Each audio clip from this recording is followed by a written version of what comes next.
Halo, Assalamualaikum warahmatullahi wabarakatuh. Ketemu lagi dengan saya Ibu Susi Lorini di mata kuliah Psikologi Kebidanan. Pada pertemuan kali ini, atau di pertemuan ketujuh ini, kita akan belajar tentang psikologi remaja. Masa remaja itu adalah tahap dalam perkembangan jiwa yang merupakan masa perpindahan dari tahap anak-anak menuju dewasa. Nah, awal masa remaja ini ditandai dengan masa pubertas, yaitu suatu tahap di mana terjadi kematangan alat-alat reproduksi seksual disertai dengan perubahan fisik dan psikologis pada seseorang. Nah, karena merupakan masa peralihan dari anak-anak menjadi dewasa, masa ini sangat rentan dengan masalah, baik masalah secara seksual ya, kesehatan reproduksinya, maupun masalah-masalah lainnya. Nah, tahap-tahap masa remaja ini ya, perlu kita ketahui bahwa remaja sendiri adalah merupakan suatu fase perkembangan yang dialami seseorang ketika memasuki usia 12 sampai 22 tahun. Nah, masa ini atau tahap masa remaja ini dibagi menjadi tiga. Yang pertama adalah remaja awal, yaitu usia 12 sampai 15 tahun, kemudian remaja madya usia 15 sampai 18 tahun, dan remaja akhir usia 19 sampai 20 tahun. Ini adalah perkembangan psikologis remaja, ya, laki-laki dan perempuan, di mana hormon yang mengendalikannya ada di gland pituitari. Ya. Jadi ini gambarannya bahwa ada testis ya yang mempengaruhi atau merupakan pusatnya dari sistem kesehatan reproduksi remaja laki-laki, dan ada ovarium ya, yang merupakan pusatnya dari kesehatan reproduksi wanita atau remaja wanita ya. Tanda-tandanya apa? Ada facial hair kalau pada laki-laki ya, ada kumis, ada apa? Jenggot ya, kemudian voice change, perubahan suara, kemudian ada under hair ya, kemudian ada pubic hair di atas di atas alat kelamin, kemudian ejakulasi atau biasanya ditandai dengan mimpi basah kalau laki-laki itu sudah masuk masa puber. Sedangkan pada wanita biasanya juga muncul underarm hair atau bulu ketiak ya. Kemudian ada pertambahan ukuran buah dada, ada hip brow atau pubic hair atau bulu pubis ya. Kemudian menstruasi sebagai tanda dia memasuki masa pubertas. Nah, ini secara jelas ya perbedaan biologis perkembangan kesehatan reproduksi antara laki-laki dan perempuan. Jadi kalau laki-laki tubuhnya menonjolkan garis-garis lurus, tegak, dan dianggap lambang keperkasaan atau kekuasaan. Sedangkan pada perempuan, tubuhnya lebih menonjolkan garis-garis melingkar, bulat, dan sering dianggap sebagai lambang kelembutan. Kemudian laki-laki bahunya lebar dan dadanya lapang, sedangkan perempuan bahunya relatif kecil dan melengkung. Sedangkan dadanya membesar ke depan ya. Kemudian pada laki-laki, pinggul lebih kecil dibandingkan bahu, beda dengan perempuan. Ya, biasanya pinggang kecil tapi tulang pinggulnya besar dan membulat. Itu perbedaan biologis antara laki-laki dan perempuan. Nah, kemudian pada laki-laki, kaki tegak lurus seringkali menampakkan otot-otot. Beda dengan perempuan ya, pahanya besar dan kakinya meruncing ke bawah. Kemudian lengan dan tangan pada laki-laki itu relatif keras dan berotot. Suaranya besar, ada jakun pada leher ya. Kemudian dia mengalami mimpi basah sebagai tanda pubertas. Lalu ada bulu rambut ya, lebih mudah tumbuh pada muka, misalnya kumis, jambang, atau jenggot. Nah, pada perempuan, lengan dan tangannya relatif lembut dan lemas. Suaranya kecil dan ringan, serta lehernya rata. Tidak ada jakun ya.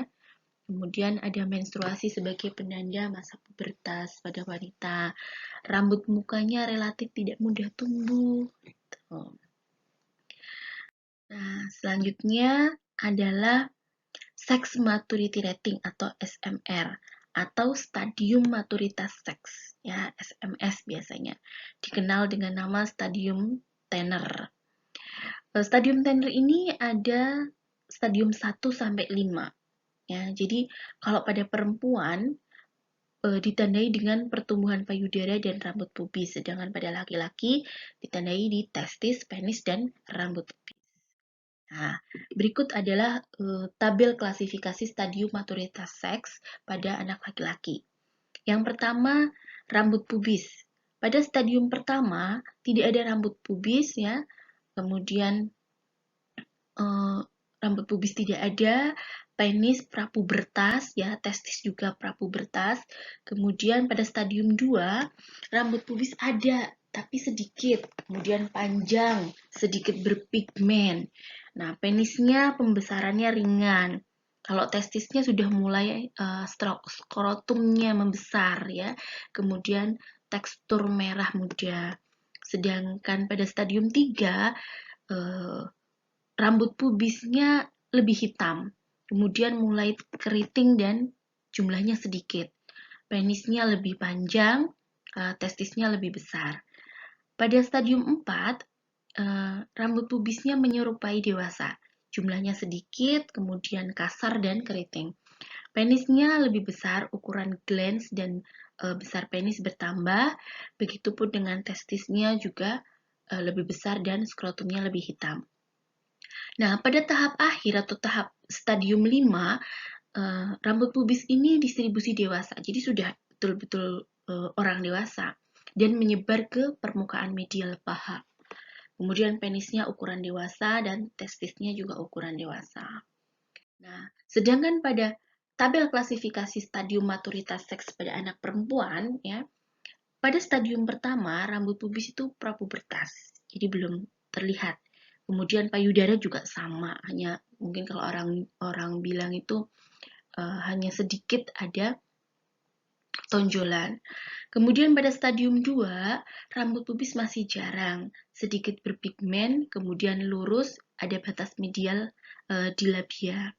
Kemudian pada payudaranya dan papilanya mulai menonjol seperti tapi masih kecil seperti butir ya. Kemudian diameter areolanya mulai bertambah. Pada stadium 3, rambut pubis mulai lebih hitam, keriting dan jumlahnya mulai bertambah. Payudara dan areola mulai membesar. Ya, tidak ada pemisahan garis bentuk ya. Jadi masih sama menonjol lebih besar tapi tidak ada pemisahan garis bentuk. Pada stadium 4, rambut pubis kasar, keriting, banyak tapi lebih sedikit daripada orang dewasa. Kemudian payudaranya, areola, dan papila membentuk bukit kedua. Nah, di stadium akhir atau stadium kelima, segitiga wanita dewasa sudah terlihat. Jadi rambut pubisnya sudah membentuk segitiga wanita dewasa. Kemudian menyebar ke permukaan medial paha. Nah, payudaranya sendiri bentuk dewasa, papilanya menonjol, areolanya merupakan bagian dari garis bentuk umum payudara. Jadi payudara utuh sudah terlihat. Nah, untuk perbedaan psikologis atau kejiwaan pada laki-laki dan perempuan itu bisa kita uraikan sebagai berikut. Yang pertama, pada laki-laki pola dasar pandang itu keluar. Jadi terarah pada dunia atau objek. Sedangkan perempuan, pola dasar pandangan itu terarah pada manusia atau subjek.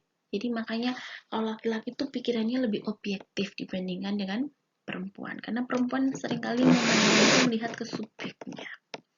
Nah, pada laki-laki dia lebih suka menjelajah, menyelidiki alam sekitar.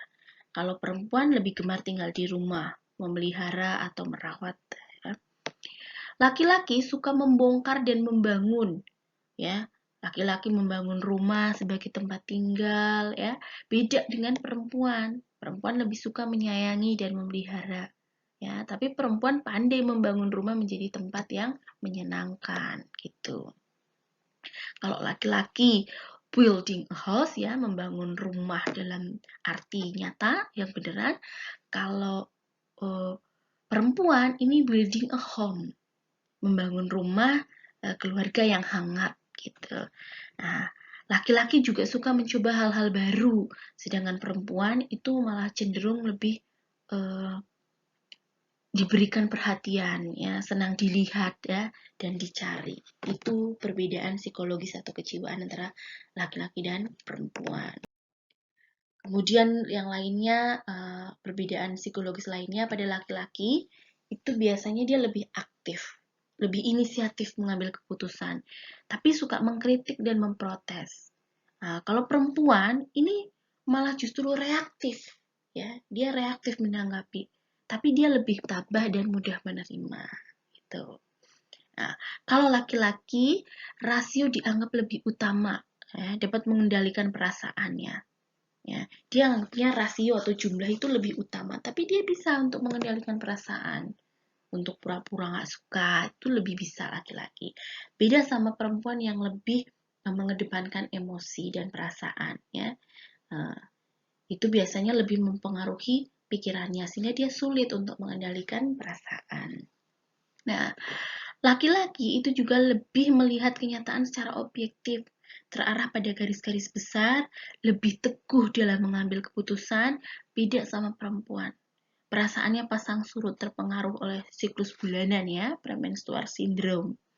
Nah, kemudian laki-laki gairah seksualnya bersifat jasmaniah biologis. Kalau perempuan, gairah seksual bersifat rohaniah, lebih mementingkan cinta dan kemesraan. Kalau laki-laki enggak. Ya, ini makanya perempuan sama laki-laki itu sering berantem, ya. Karena secara manusiawinya saja untuk perkembangan psikologisnya sudah berbeda. Kalau nggak sama-sama ngerti, ya akan berantem terus. Ya, kenapa? Karena ini dari gairah seksual saja laki-laki itu orientasinya jasmani biologis gitu. Dimana saya melepaskan hasrat biologis. Tapi kalau perempuan tidak, kalau perempuan lebih mementingkan cinta dan kemesraan. Nah, masalah kesehatan remaja. Masalah kesehatan remaja yang pertama adalah mortalitas. Jadi isu yang berkembang, ya, di Indonesia, ya, negara maju dan negara berkembang itu adalah infeksi itu berkurang. Bunuh diri, pembunuhan, dan peperangan itu berkurang untuk mortalitas, ya, angka kematian yang disebabkan oleh bunuh diri, pembunuhan, dan peperangan itu sudah berkurang. Tetapi morbiditas untuk penyakit infeksi masih ada, misalnya ISPA, diare, TBC, malaria, atau penyakit kronis, jantung, DM, saluran pernafasan karena rokok, ini justru meningkat. Kemudian kesehatan reproduksi, ya, seperti kehamilan remaja, perilaku seks di luar nikah, aborsi, PMS, ini juga meningkat. Masalah gizi, ya, anemia, defisiensi protein, obesitas, ya, lalu kesehatan psikologi, misalnya neurosis, psikosis, kenakalan remaja, nafsa, ya, kecelakaan lalu lintas juga meningkat. Nah, ada beberapa perilaku beresiko pada masa remaja, misalnya prestasi atau hasil belajarnya turun, terlalu sering tidak masuk sekolah, perubahan kebiasaan makan atau tidur, kesulitan konsentrasi yang terus-menerus, kemudian adanya kecemasan, stres, dan gejala depresi. Ya, gejala depresi ini biasanya ditandai dengan kurang bergairah, sedih, putus asa, ingin bunuh diri, takut mati, dan pesimis, serta lain-lain. Selain itu, perilaku beresiko lainnya itu juga ketika remaja menarik diri dari kelompok teman atau keluarga dan berganti-ganti teman. Ini malah bahaya, ya. Nah, kemudian konflik dengan orang tua, merasa tidak betah di rumah, ini sudah masuk perilaku beresiko. Bagaimana cara untuk menghindari perilaku beresiko? Ya, menghindarinya adalah dengan meningkatkan prestasi belajar. Minimal memenuhi standar lah. Ya, jika mungkin ya berprestasi yang tinggi ya. Kemudian rajin dan tekun di sekolah, membiasakan diri hidup sehat, makan, istirahat, tidur, olahraga yang cukup dan teratur. Lalu membiasakan berkonsentrasi pada saat mengikuti pelajaran, jangan tidur.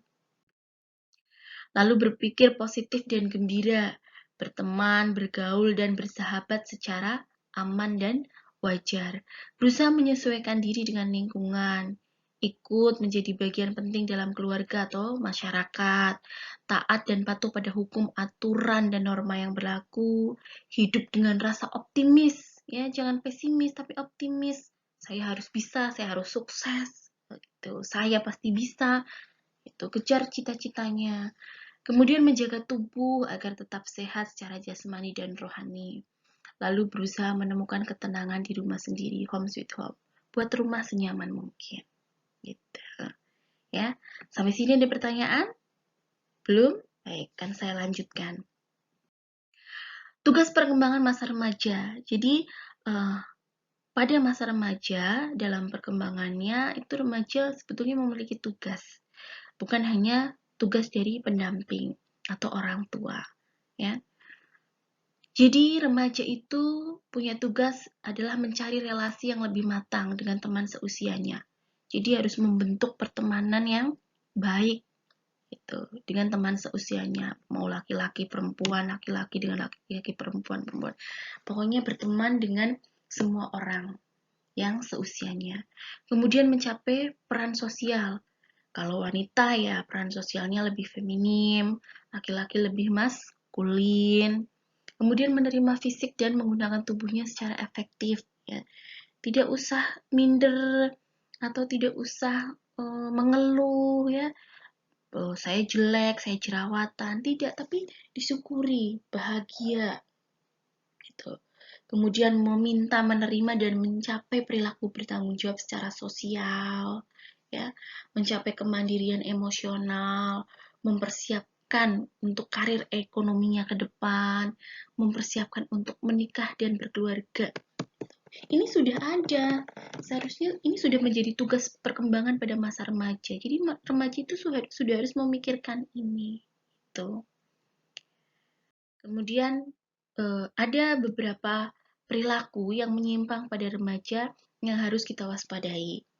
Yang pertama adalah penyalahgunaan obat terlarang, kemudian minuman keras, berjudi, merokok ya. Merokok mungkin kesannya adalah hal sepele, tapi merokok ini adalah pintu untuk masuk ke psikotropika ya. Jadi harus dikendalikan. Kemudian perilaku menyimpang lainnya adalah berhenti sekolah, stres, depresi, tawuran, kehamilan yang tidak diinginkan, aborsi, ya, kemudian penyakit menular karena hubungan seksual termasuk HIV/AIDS. Itu untuk pertemuan hari ini. Kalau ada hal yang mau ditanyakan, silakan bisa akses di forum pada forum diskusi pada aplikasi Skalsa Universitas Harapan Bangsa Prodi Kebidanan D3. Terima kasih, sampai ketemu lagi di mata kuliah yang lainnya. Assalamualaikum warahmatullahi wabarakatuh.